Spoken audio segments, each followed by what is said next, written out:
काव्य शास्त्र के संक्षिप्त परिचय के बाद में आज हम पढ़ेंगे प्रमुख छंद। अब मैं आपको प्रमुख छंद जो सिलेबस में है आपके दोहा, चौपाई, चौपई, कुंडलियाँ, कवित्त, गीतिका, हरिगीतिका, रोला, उल्लाला, मालिनी, सवैया और द्रुत विलंबित छंदों का संक्षिप्त परिचय उदाहरण सहित समझाऊंगी। तो सबसे पहला छंद है दोहा छंद। तो दोहा छंद के लक्षण होते हैं इसके विषम। विषम यानी दोहा 4 चरणों में लिखा जाता है।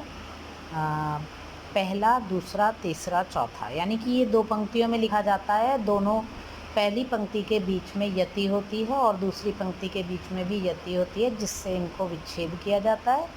और पहला और तीसरा है ना, यानी कि इसके विषम चरणों में 13 मात्राएं होती हैं और सम यानी कि दूसरे और चौथे चरण में 11 मात्राएं होती हैं। इसके सम चरणों के अंत में तगण अथवा जगण का होना अनिवार्य है। तगण अथवा जगण, यह माता राज भानस लगा, आपने जो है ये सुना होगा, याद भी होगा आप लोगों को। तो तगण से तगण और जगण यानी कि तीनों लघु मात्राएं होना अनिवार्य है। जैसे आरती बस सन्मुख भयऊ विलग्न मानव तात, आरज सुत पद कमल बिनु बादि जहां लगी नाथ। इसके बाद में है चौपाई। चौपाई छंद का लक्षण इस प्रकार है। इसके चौपाई के प्रत्येक चरण में 16 मात्राएं होती हैं और चरण के अंत में गुरु लघु नहीं होते।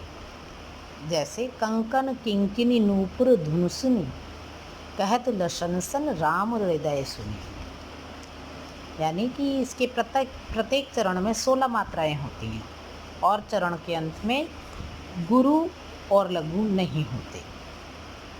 यानी कि गुरु गुरु हो सकते हैं, लघु लघु हो सकते हैं। इसके पश्चात आता है हरिगीतिका छंद का लक्षण और उदाहरण।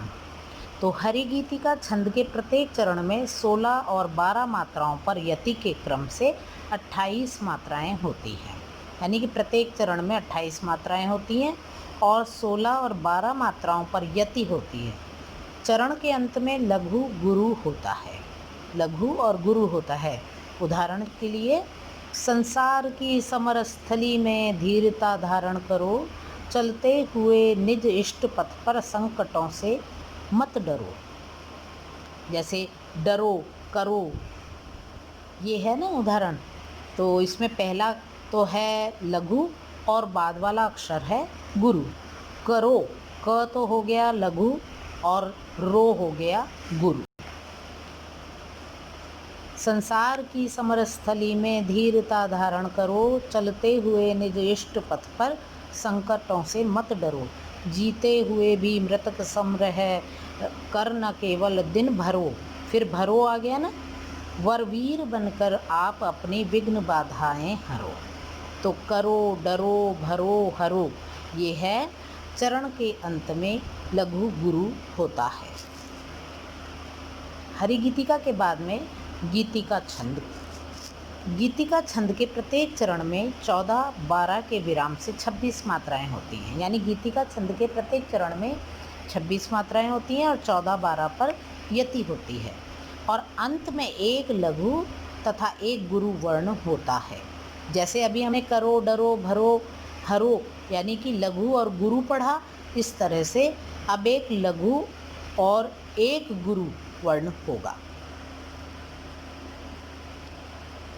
साधु भक्तों में सुयोगी संयमी बढ़ने लगे, सभ्यता की सीढ़ियों पर सूरमा चढ़ने लगे। अब इसमें और जो है हरिगीतिका और गीतिका में ये अंतर है कि हरिगीतिका में हमने पढ़ा 28 मात्राएं होती हैं, जबकि इसमें 26 मात्राएं होती हैं गीतिका में।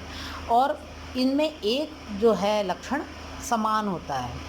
हरिगीतिका के चरण के अंत में लघु गुरु होते हैं और उसी तरह से गीतिका के अंत में भी लघु गुरु होते हैं।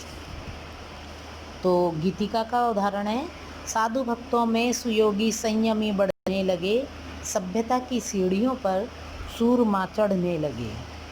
वेद मंत्रों को विवेकी प्रेम से पढ़ने लगे, वंचकों की छातियों में शूल से गढ़ने लगे। तो मेरी समझ में ज़्यादा लंबा चौड़ा जो है ना पढ़ा करके थोड़ा थोड़ा भी यदि हम पढ़ेंगे तो शायद बेहतर तरीके से समझ सकेंगे। तो बाकी के जो छंद हैं वो बाद में अगले जो है लेक्चर में पढ़ाएंगे। आज के लिए इतना ही काफ़ी है।